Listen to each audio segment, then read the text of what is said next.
2011 was a year without precedent for the people of the Middle East and North Africa. It was a year in which millions of people of all ages and backgrounds, especially the young and often with women to the fore, flooded onto the streets to demand an end to poverty, corruption and repression.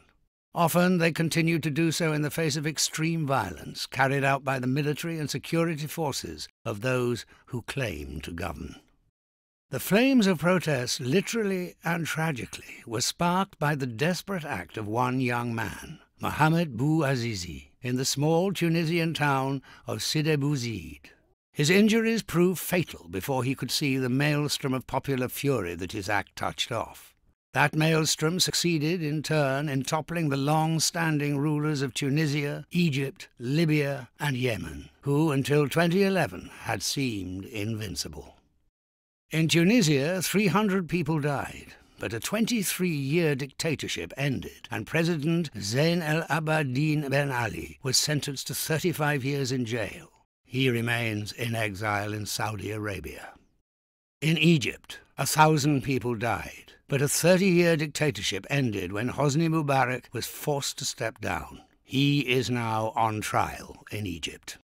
In Libya, the result was a slide into armed conflict in which international intervention tipped the scales against Colonel Gaddafi's 42 years of oppressive rule.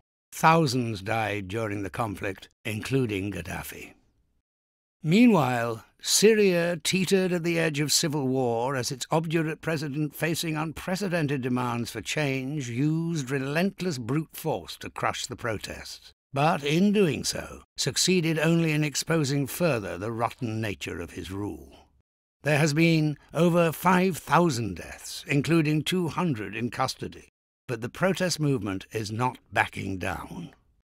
This has been a historic, tumultuous year, one which saw so much suffering and sadness, but also spread so much hope within the region and beyond.